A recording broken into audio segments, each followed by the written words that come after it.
Brigada Balita Nationwide.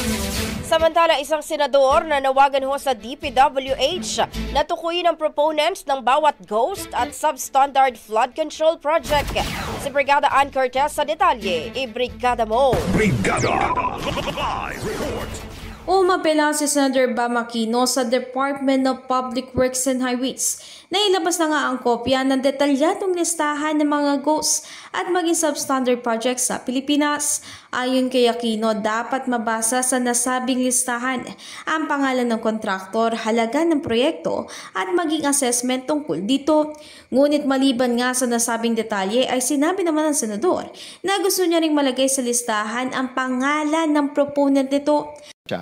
So in a few weeks, lalabas yung listahan, malalaman natin sino yung ghost, sino yung severely, I'll just use that broadly, severely substandard. Ilalabas po ninyo kung anong lugar, sino yung contractor. Pati rin po yung proponent, ilalabas po ninyo. Pati po yung mga DPWH personnel na involved dun sa mga proyektong yan, ilalabas po namin. Okay, Chairman, and how? Just a quick suggestion, very quick. With the permission of Senator Yes. Bam, Senator Kiko, as recognized. Secretary, yung mga information na yun, pwede ba ninyo i-upload online?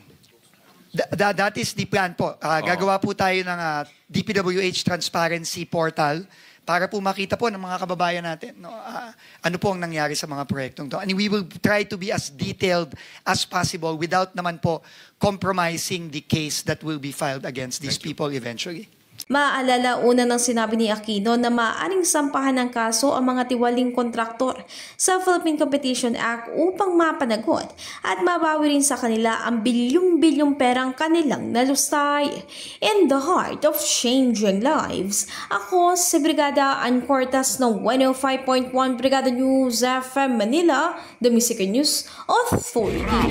Brigada Balita Nationwide. Ang bahaging ito ay hatid sa atin ng Fast Relax. Tanggal ang sakit, ora mismo.